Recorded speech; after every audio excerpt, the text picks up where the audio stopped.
자, 할렐루야. 우리 옆에 분과 인사할까요? 잘 오셨습니다. 또 새해 첫 주일이니까요. 우리가 이렇게 인사할까요? 새해 은혜 많이 받으십시오. 오늘 우리가 함께 나눌 말씀의 제목은 바울의 간절한 바람입니다. 누구의 바람이요? 바울의 간절한 바람. 여러분 새해 소망 다 있으시죠? 여기만 있으시네요. 성가대만. 다시 묻겠습니다. 여러분 다 새해 소망 있으시죠? 예, 맞아요. 새해가 되면 기대가 있잖아요. 뭔가 우리가 꿈꾸고 새롭게 하나님께서 이루어주실 것에 대한 기대를 갖고 우리는 소망을 갖습니다. 여러분의 그 모든 소망들이 우리 주님의 뜻 안에서 이루어지기를 간절히 소망하고 축복합니다. 바울도 소망이 있었습니다. 바울이 가지고 있던 소망은 무엇인지 우리가 오늘 말씀을 통해 살펴보면서 우리에게 주시는 하나님의 소망, 그리고 우리가 또한 어떻게 기도해야 할지 함께 살펴보는 은혜와 또 그런 말미암아 우리가 순종하는 축복이 있기를 간절히 원합니다. 여러분 우리 말씀 한 구절 읽어볼까요? 22절 말씀입니다. 오늘 본문 22절 함께 읽겠습니다. 시작. 그러므로 또한 내가 너에게 가려 하던 것이 여러 번 막혔더니. 자, 바울이 이 편지를 쓴 로마 교회 성도들에게 가려고 했었으나 여러 번 막혔다고 말합니다. 자, 여러분 저를 보십시오. 자, 막혔다는 건 자신은 가고 싶은데 상황이 여의치 않았다는 걸 이야기하겠죠. 여러분 바울이 예전에 예수 믿을 때는 자기의 뜻대로 행했습니다. 자기의 원대로 길을 갔어요. 그때의 소망은 무엇이었죠? 예수 믿는 사람을 소탕하는 겁니다. 예수 믿는 사람을 잡아다가 옥에 가두고 그들을 핍박하는 것, 교회를 없애는 것이 그의 소망이었습니다. 그런데 지금 바울의 소망이 무엇인가? 자기가 원하는 게 뭐냐면 여러분 너에게 가고 싶었다는 거예요. 로마 교회 성도들에게. 그런데 한 번도 만난 적도 없는 성도들입니다. 그들에게 가고 싶었는데 그 길이 막혔었다. 여러분 예수 믿기 전에는 내 마음대로 길을 갔지만 예수 믿고 난 뒤에는 우리 주님이 우리를 인도해 주십니다. 할렐루야. 우리가 더 이상 내 뜻대로 살 수 없다는 것을 깨닫게 되지요. 예전과 후의 삶의 주인이 바뀌었기 때문입니다. 예전에는 내가 주인이었지만 이제는 예수 그리스도께서 나의 구주요 나의 주님이 되셔서 우리의 삶을 인도해 주시죠. 바울도 예수님을 만나고 그 믿음의 사역을 감당해 왔습니다. 그런데 바울이 원하는 대로 다 되는 게 아니에요. 막혔어요. 지금 말한 것처럼 로마 성도에게 가는 것 좋은 일이잖아요. 그런데 그 길이 막혔다. 왜일까요? 여러분 사도행전 16장 6절 이하에 보면 이런 말씀이 있습니다. 성령이 아시아에서 지금 말씀을 전하지 못하게 했어요. 그래서 7절에 보면 이제 이 바울의 무리가 비두니아로 가고자 했었지만 예수의 영이 허락하지 않았다. 즉 예수의 영이나 앞에 나온 성령이나 같은 것입니다. 그 성령께서 그 길을 막았다는 거예요.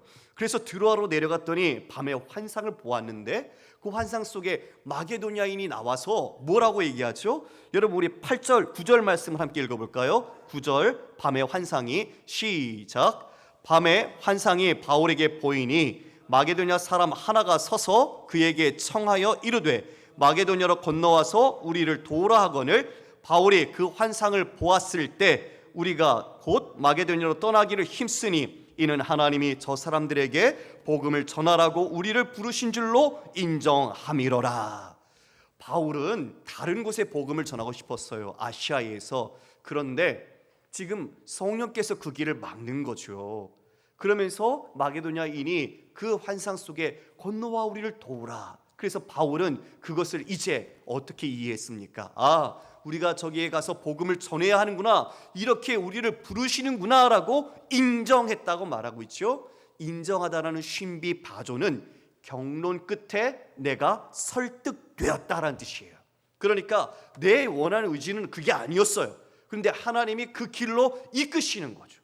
계속 내가 가고 싶은 것을 막으시면서 하나님의 이끄심에 결국은 내가 설득을 당해서 인정했다. 이게 신비 바조, 인정했다라는 뜻입니다. 하나님이 우리를 이끄시는 거예요. 그리고 또한 우리가 믿음의 길을 가면 영적인 방해자가 있어요. 사단이 있지요. 바울도 마찬가지였습니다. 데살로니가전서 2장 18절 말씀입니다. 그러므로 나 바울은 한 번 두 번 너에게 가고자 하였으나 사탄이 우리를 막았도다. 데살로니가에 가고 싶었는데 사탄이 지금 이것을 막았다라고 이야기하고 있죠. 학자들은 이와 같은 추론에서 바울의 건강이 허락되지 않았다라고 보고 있습니다. 자, 여하간 우리가 정말 원하는 뜻이 있지만 우리 성도는 이제 내가 원하는 바를 따라 사는 게 아니라 하나님의 인도하심 속에서 우리가 살아가야 하는 것이죠. 그래서 때로 왜 이렇게 일이 안 풀려? 이 길이 좀 하나님의 뜻 가운데 맞는 것 같은데, 기뻐하실 것 같은데 왜 이 길을 열지 않지? 그러면서 우리가 낙심될 때가 있어요. 좌절될 때가 있어요. 그런데 여러분, 우리는 그럴 필요가 없습니다. 왜요? 하나님이 우리를 다른 길로 이끄시는 것은 그 길이 나빠서일까요? 좋았을까요? 두 분만 아시는 것 같아요. 이거 IQ 세 자리만 되면 이해할 수 있는 건데 다시 묻겠습니다. 자, 하나님이 그 길을 막으시면, 그 길을 허락지 않으시면 더 좋은 길이 있었을까요? 나쁜 길로 가기 위해서 그럴까요? 그렇죠. 맞아요. 하나님이 우리에게 더 좋은 길, 하나님께서 예비하신 뜻 가운데 인도하시기 위해서 우리에게 그것을 허락지 않으시는 거예요. 그러니까 우리는 센스가 있으면 바로 눈치를 채야 돼요. 이렇게 인정됨이라 이런 것처럼 하나님의 뜻 가운데 나를 내려놓고 그 하나님의 뜻을 받아들이는 거죠. 우리는 그래서 인내가 필요해요. 그 길이 안 열려도 하나님이 하나님의 때와 방법으로 나를 이끄실 거라는 믿음 가운데 기다리는 거죠. 그러면 그 인내 속에서 하나님이 일하실 때 때를 여시면 우리는 내가 가고자 했던 것보다 더 놀랍고 더 아름답고 축복된 길을 하나님께서 가도록 이끄시는 것입니다. 할렐루야. 이게 믿음의 길이에요. 믿음이 없으면 안 하고 말지 이렇게 되죠. 그런데 믿음이 있으면 우리는 끝까지 인내합니다. 하나님께서 그 길을 여시고 가게 되는 거예요. 여러분, 바울이 지금 로마에 여러 번 가고자 했지만 안 돼서 막혔다고 포기했습니까? 아니에요. 가려고 해요. 지금도 그것을 마음에 가지고 기도하고 있었던 거죠. 자, 여러분, 그 다음 23절의 말씀을 볼까요? 이제는 이 지방에 일할 곳이 없고 또 여러 해 전부터 언제든지 서반으로 갈 때에 너희에게 가기를 바라고 있었으니. 이 지방에 일할 곳이 없다. 지금 바울이 고린도에 있거든요. 그런데 지금 이 아가야 지역이나 그 위에 있는 마게도냐 지역에 바울이 복음을 전했어요. 그러다 보니까 각 굵직굵직한 도시마다 이제 교회가 다 세워진 거죠. 복음이 전해질 수 있는 지역교회가 다 그와 같이 개척되어진 거예요. 이제 바울은 눈을 들어서 어디를 볼까요? 바울은 예루살렘부터 시작해서 이제 그 빌립보, 그리고 이 건너와서 이쪽에 데살로니가와 아데네 이러 이 모든 고린도까지 그 모든 곳을 다녔는데 이제 딱 눈을 들어보니 지중해 동쪽을 다녔어요. 마음에 품고 있는 곳이 어디였냐? 바로 지중해 서쪽인 거예요, 여러분. 그런데 이런 생각이 문득 들어요. 바울만큼 열심을 가지고 하나님의 선교에 충성된 인물이 있었을까? 여러분 보십시오. 이 이방 지역에 바울만큼 교회를 세우고 복음을 전한 그런 사도가 있었습니까? 정말 열심이었죠. 충성됐습니다. 그러면 이처럼 이 지중해 지금 동쪽에 이 지방에 일할 곳이 없을 정도로 열심을 다했다면 이제 좀 쉬고 싶지 않을까요? 내가 정말 이렇게 열심히 했구나. 이 많은 지역에 교회가 세워졌고 이 이방 성도들이 이제 복음을 따라 예수를 믿으니 정말 이제 나는 감사하다. 그러면서 그들을 좀 더 돌보고 쉬고 안정을 누릴 수도 있었겠죠. 그런데 왜 바울의 열정은 식지 않는 걸까요? 자기가 한 일은 다 잊어버리고 이제 앞을 보고 오히려 믿음의 질주를 달려가는 거예요. 그것이 어디를 향하고 있을까요? 서바나입니다. 그것을 이제 이와 같이 24절에 이야기를 하죠. 23절에 서바나로 갈 때에 너희에게 가기를 바라고 있었으니 이는 지나가는 길에 너희를 보고 먼저 너희와 사귐으로 얼마간 기쁨을 가진 후에 너희가 그리로 보내주기를 바람이라. 바울의 마음속에 지금 그 지중해 서쪽에 있는 로마 제국의 가장 서쪽에 있는 바로 서바나, 지금의 스페인입니다. 스페인에 대한 복음의 열망이 있었던 거예요. 여러분, 지금 이 로마 교회에 자신이 이 서바나에 가서 복음을 전할 내용을 미리 소개한 겁니다. 로마 교회가 바울이 무엇을 전하려고 하는지 이 지금 편지를 통해서 잘 알게 되었겠죠. 그래서 이 복음을 저 서바나에 전하려는 것을 바울이 전하고 그들은 이해하고 이제 이 로마 교회를 병참기지처럼 전초기지죠, 선교센터처럼 도움을 받고 그들의 기도를 받아서 바울이 이제 그 서바나로 가서 복음을 전하겠다, 이 자신의 간절한 바람을 이야기한 겁니다. 할렐루야. 여기에 보면 24절에 여러분 볼펜이 있으면 동그라미를 한번 좀 쳐주세요. 너희와 사귐으로 얼마간 기쁨을 이라고 되어 있죠. 기쁨에 한번 동그라미를 좀 쳐주십시오. 기쁨을 가진 후에 너희가 그리로 보내주기를 바란다. 그 당시에 세상의 땅끝이라고 여겼던 서바나에 지금 바울은 마음을 두고 있어요. 그곳에 복음을 전하기를 간절히 바라고 있는데 이 길에 너희들이 도움이 되었으면 좋겠다. 너희들이 물질로 기도로 이와 같이 나를 도와줬으면 좋겠다. 그 간절한 바람을 이야기한 것입니다. 여러분, 아무리 능력이 출중하고 실력이 뛰어난 사람이라도 하나님의 일은 혼자 할 수 없습니다. 하나님은 우리를 공동체로 부르신 이유가 있어요. 서로 함께 동력하도록. 그래서 서로 하나 되어 하나님의 기쁨과 뜻을 나누도록 하나님은 불러주셨습니다. 지금 바울도 얼마나 실력이 좋고 능력이 많습니까? 그가 진짜 가는 곳마다 많은 교회를 설립했고 다른 사람이 쫓아오지 못할 정도의 탁월한 그런 복음의 능력을 가지고 있지요. 그러나 그도 이와 같이 로마 교회에 부탁을 합니다. 너희들이 이 도움이 되었으면 좋겠다. 나를 보내주기를 바란다 라는 것이죠. 성도 여러분, 우리도 마찬가지입니다. 나는 혼자 잘할 수 있어. 아니요. 그리스도인은 혼자 하는 게 아니라 더불어 하는 삶을 훈련하고 연습하는 것입니다. 가정이 그렇고 교회 공동체가 그렇습니다. 가만히 있어, 내가 다 할게. 아니요, 주님은 그 방식을 기뻐하지 않습니다. 함께 더불어 지어져 가고 서로 연합하고 하나 되어져서 하나님이 기뻐하신 뜻을 이루어가는 그 자체, 그 모든 과정을 기뻐하시는 거죠. 그런데 세상은 어떻죠? 결론에 집중합니다. 뭐로 가도 자신이 원하는 것만 얻으면 된다는 식의 우리의 결말을 초점을 맞추고 있어요. 그러다 보니 편법, 합리화, 탈세 이런 것들이 있음에도 불구하고 자신이 이득만 취하면, 자신이 원하는 것만 얻으면 좋다, 이렇게 행하는 것이죠. 그러나 우리 교회는 그 일을 이루어가는 과정과 결과가 모두 하나님 안에 선해야 합니다. 이것을 하나님이 기뻐하시는 것이죠. 바울이 그들과 함께 먼저 교제의 기쁨을 나눈 뒤에 그들이 서바나로 보내주기를 바라고 있습니다. 이어 25절을 보면 갑자기 이야기를 해요. 자, 25절을 함께 읽어볼까요? 시작. 그러나 이제는 내가 성도를 섬기는 일로 예루살렘에 가노니. 아니, 로마에 오고 싶다면서요. 근데 왜 지금 갑자기 그러나 역접의 접속사가 나오면서 다른 것이 먼저 우선순위라는 걸 이야기해 주고 있습니다. 그게 예루살렘에 섬기러 가는 거예요. 여러분, 왜 바울이 예루살렘을 가느냐? 예루살렘이 기근으로 인해서 가난과 어려움을 겪고 있었어요. 46년과 48년 있었던 그 대기근이 예루살렘의 그 교회 형제들이 엄청난 고통과 어려움을 겪고 있었죠. 그래서 바울은 아가야와 마게도냐 지방을 다니면서 이 교회, 이방 교회 성도들에게 이 예루살렘 교회 형제들을 돕도록 구제 헌금을 호소했었습니다. 그런데 그걸 어떻게 해요? 다 모아준 거예요.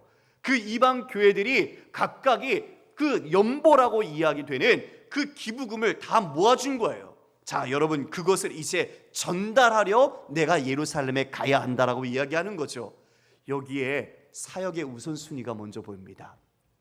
바울이 원하는 건 로마에 가는 거예요. 그게 자신의 먼저 가지고 있는 마음이었어요. 그런데 그 뜻을 꺾습니다. 그리고 오히려 공동체의 필요와 그리고 공동체의 연합과 섬김을 먼저 우선순위에 둡니다.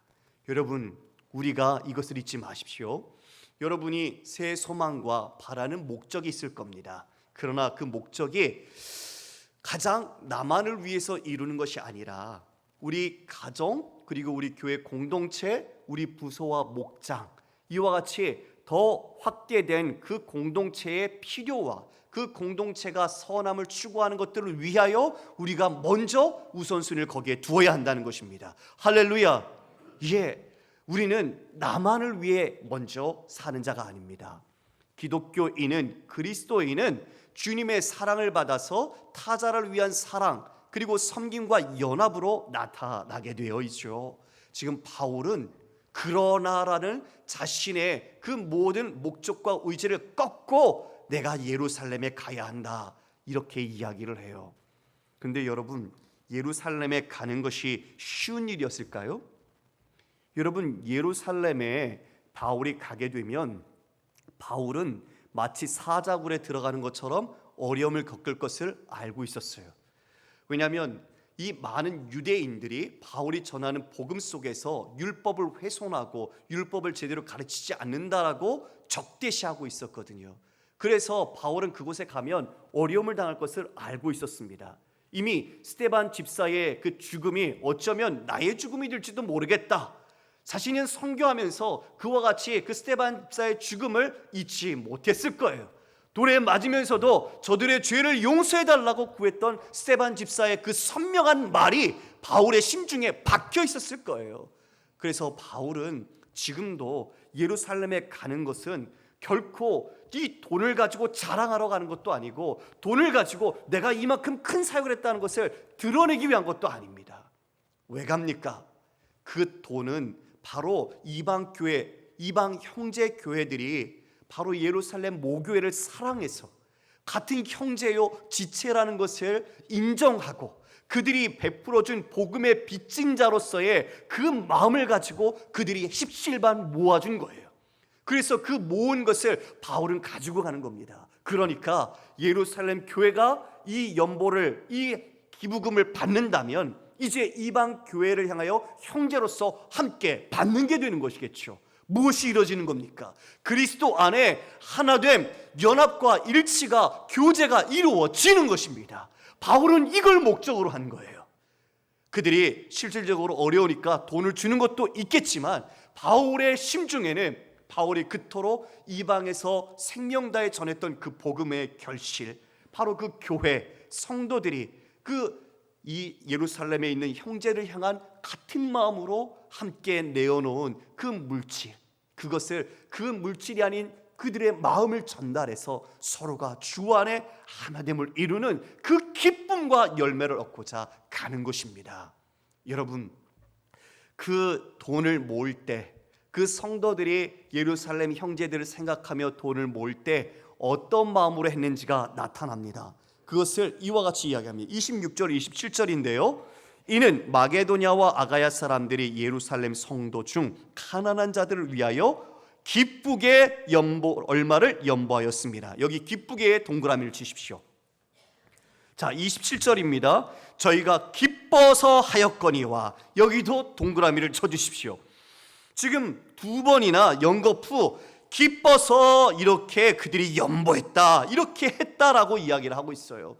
그러면서 이것을 너희들이 이와 같이 그들은 빚진 자, 그 은혜에 대한 빚진 자의 심정으로 자신들이 갖고 있는 물질적인 축복을, 자신이 받은 영적인 축복에 감사함으로 그들에게 이와 같이 주었다라고 말합니다.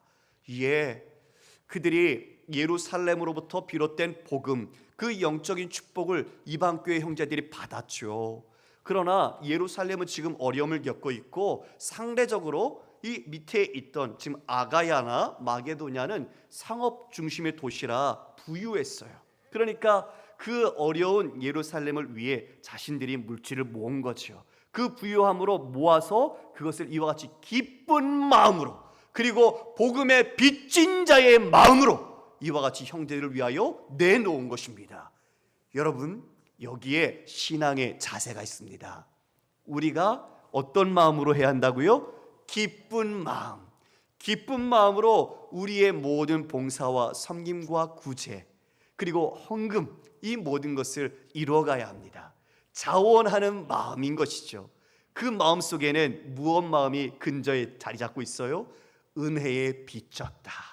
주님의 은혜 그리고 그 사랑의 빚진 자로서 우리가 함께 나누고 서로 통용하고 구제하고 섬김이 이루어져야 한다는 것을 이야기해 줍니다. 성도 여러분, 여기 연보라는 단어가 나오죠. 연보. 이 연보라는 단어가 코이노니아라는 단어입니다. 잘 좀 들어보셨죠, 여러분? 코이노니아, 교제, 참여 이런 뜻입니다. 즉 성도들이 함께 참여하고 교제할 때 무엇이 일어나요? 필요가 보이잖아요. 저 형제가 지금 이것 때문에 어려워요. 그러면 그걸 내가 가지고 있는 것으로 주는 거예요. 이렇게 도움 그리고 섬김 이런 헌금의 구제가 일어나는 것. 그래서 이 지금 연보라는 헌금이라는 이름에 코이노니아라는 단어가 붙게 된 것입니다. 그 코이노니아 단지 돈이 아니라 형제를 사랑하는 마음이 함께 가는 것이죠. 자, 지금 이와 같이 이 모든 것으로 내가 기쁘게 일 줄 것이다. 이걸 이야기합니다. 자, 고린도서 8장 12절 이하의 말씀인데요. 타번역 성경으로 우리가 함께 읽겠습니다. 시작. 기쁜 마음으로 각자의 형편에 맞게 바치면 하나님께서는 그것을 기쁘게 받으실 것입니다. 하나님께서는 없는 것까지 바치는 것을 바라지 않으십니다. 나는 다른 사람들을 편안하게 하고 그 대신에 여러분을 괴롭게 하려는 것이 아니라 평형을 이루려고 하는 것입니다. 지금 여러분의 넉넉한 살림이 그들의 궁핍을 채워주면 그들의 살림이 넉넉해질 때에 그들이 여러분의 궁핍을 채워줄 수도 있을 것입니다. 이렇게 하여 평형이 이루어지는 것입니다. 이것은 성경에 기록하기를 많이 거둔 사람도 남지 아니하고 적게 거둔 사람도 모자라지 아니하였다 한 것과 같습니다.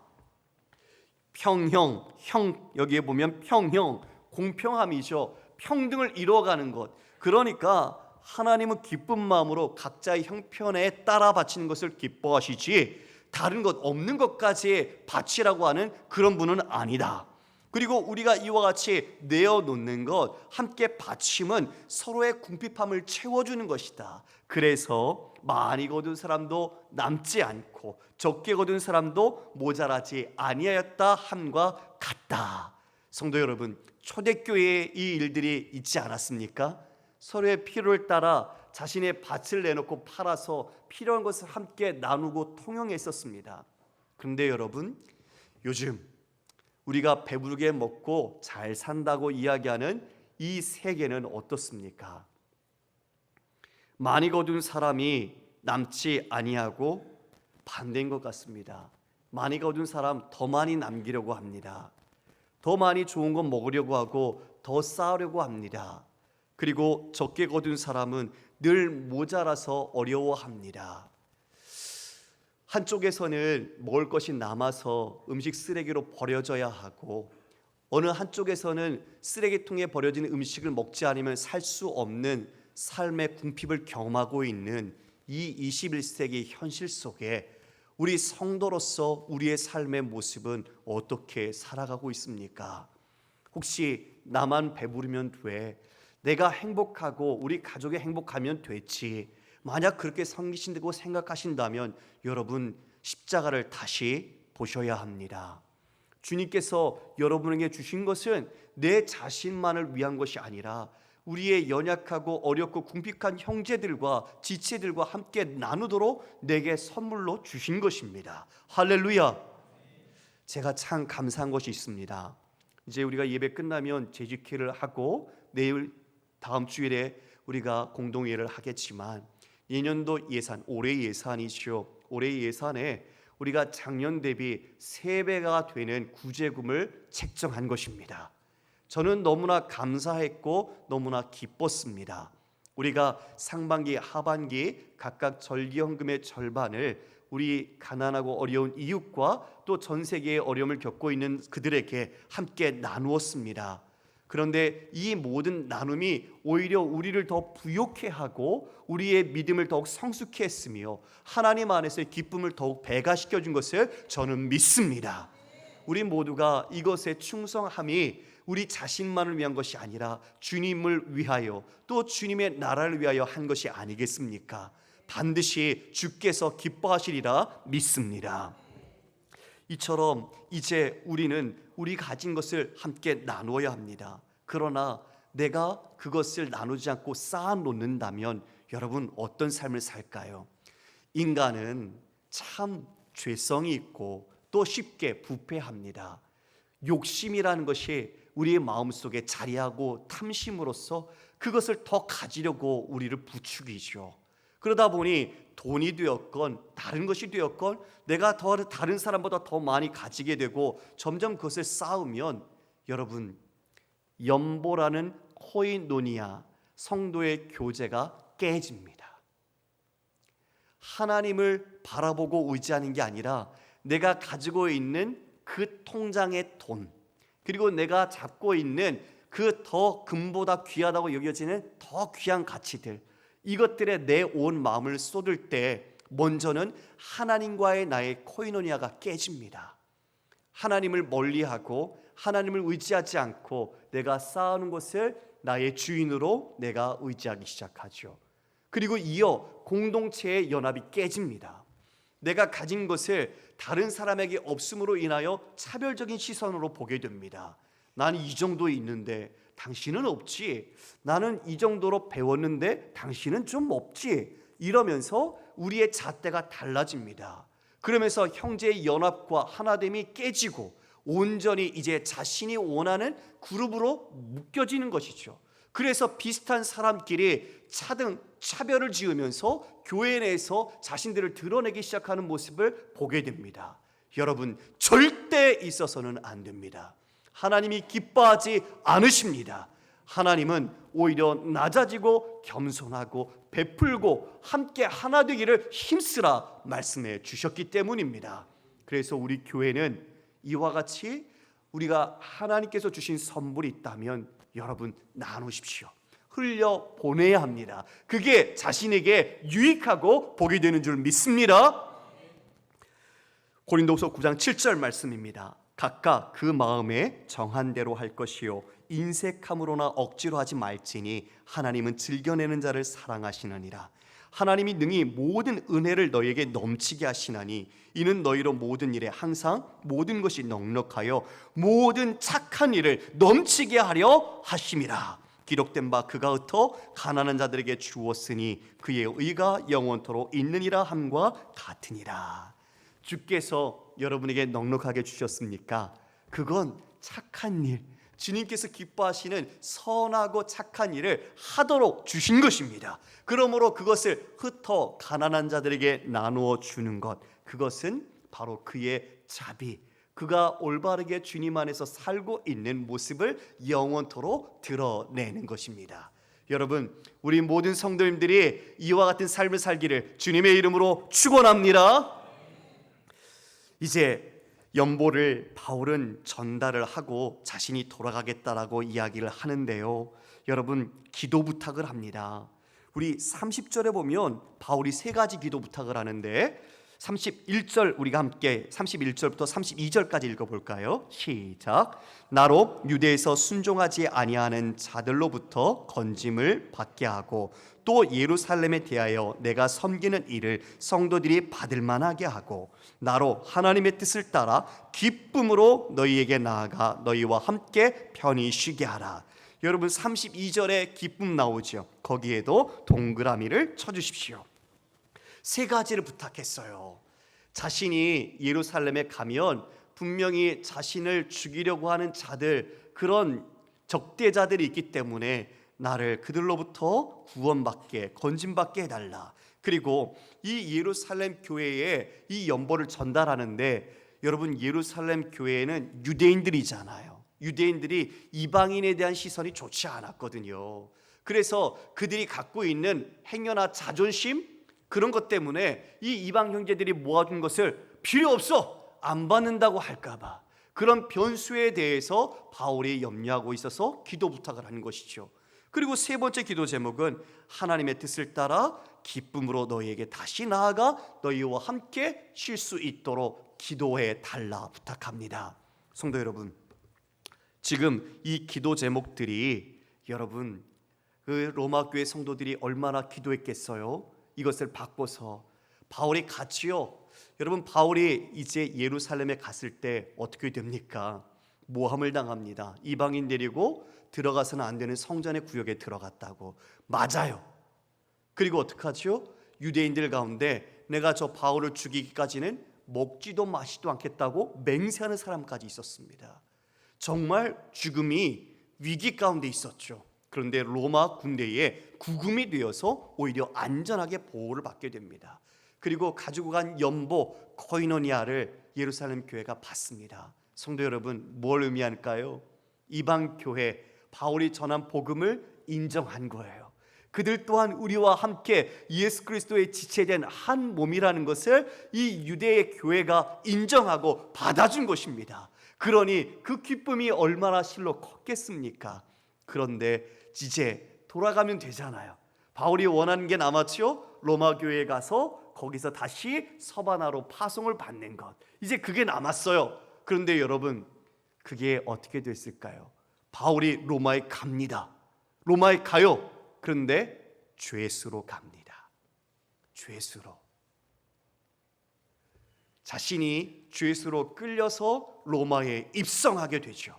1차, 2차 로마에 투옥되는데요. 그 1, 2차 투옥되었을 때 바울은 옥중서신을 통해서 더 복음을 전하고 성도들을 격려했습니다.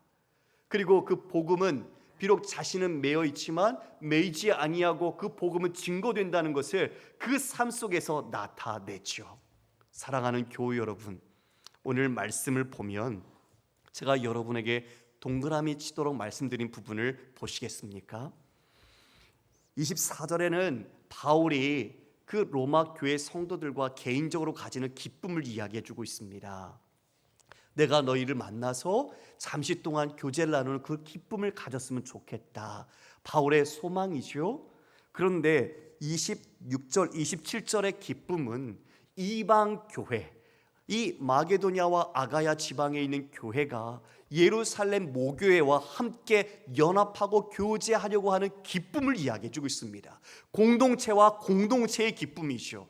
개인의 기쁨이 확대되어서 이제 이와 같이 서로 만나지 못했고 떨어져 있지만 서로 차별되어 있고 신분도 다르고 서로의 배경도 다르지만 그 교회가 같이 예수 그리스도 안에 형제라는 공동체로서의 코이노니아, 참여와 연합, 이것을 이 연보로서 그들이 기쁨으로 드러내고 있던 것이죠. 그리고 마지막의 기쁨은 무엇입니까? 32절에 하나님의 뜻을 따라 기쁨으로, 하나님의 뜻을 따르는 기쁨입니다.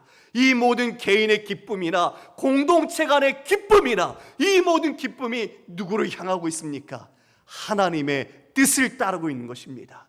여러분, 우리의 기쁨을 추구하는 것이 아니라 우리는 주께서 우리에게 주신 복음과 은혜를 따라 우리 형제 간에, 가족 안에서도, 교회 안에서도, 지체 안에서도, 공동체 안에서도 그 모두가 추구해야 될 진정한 기쁨은 바로 하나님의 뜻을 따르는 기쁨, 그 기쁨 안에서 하나 되어서 성령이 하나 되게 하신 것을 힘써 지키고 주님이 우리를 연합하게 하시고 우리가 함께 그 안에서 코이노니아로 하나님께 친교할 수 있도록 인도해 주신 그 기쁨을 우리 모두가 맛보아야 할 것입니다. 바울은 밀레도에서 그 에베소 장로들을 불러 마지막 고별 인사를 합니다. 여러분, 죽으러 갈 수도 있어요. 더 이상 만나지 못할 수도 있습니다. 그래서 에베소 장로들은 바울을 목 잡고 목 놓아 울었다고 기록되어 있습니다. 그때 바울은 무엇라고 이야기했을까요? 사도행전 20장 23절 24절 말씀입니다. 같이 읽겠습니다. 시작. 오직 성령이 각 성에서 내게 증언하여 결박과 환난이 나를 기다린다 하시나 내가 달려갈 길과 주 예수께 받은 사명 곧 하나님의 은혜의 복음을 증언하는 일을 마치려 하면은 나의 생명조차 조금도 귀한 것으로 여기지 아니하노라. 바울은 알고 있었어요. 그곳에 가면 고난과 죽음을 당할 수 있다는 것을 알고 있었습니다. 성령에 매여 그는 예루살렘으로 들어갑니다. 사랑하는 교우 여러분, 우리의 소망은 자신을 기쁘게 하는 소망입니까? 아니면 그리스도의 은혜를 받은 자로서 우리의 지체와 공동체 그리고 주님을 기쁘게 하는 소망입니까? 다시 이 거룩한 부르심, 우리에게 주신 이 새해라는 새로운 생명과 삶을 우리가 바라보면서 다시 한번 내가 어떤 존재인지 그 의미와 정체성을 깨닫고 성령이 하나 되게 하신 것을 힘써 지키며 우리 모두도 동력자로서 서로를 위하여 기도하고 서로의 필요를 채우고 주님의 기쁨을 위하여 함께 힘써 나가는 사랑하는 교우 여러분 되시기를 주님의 이름으로 축원합니다. 다 함께 일어서 찬양하겠습니다.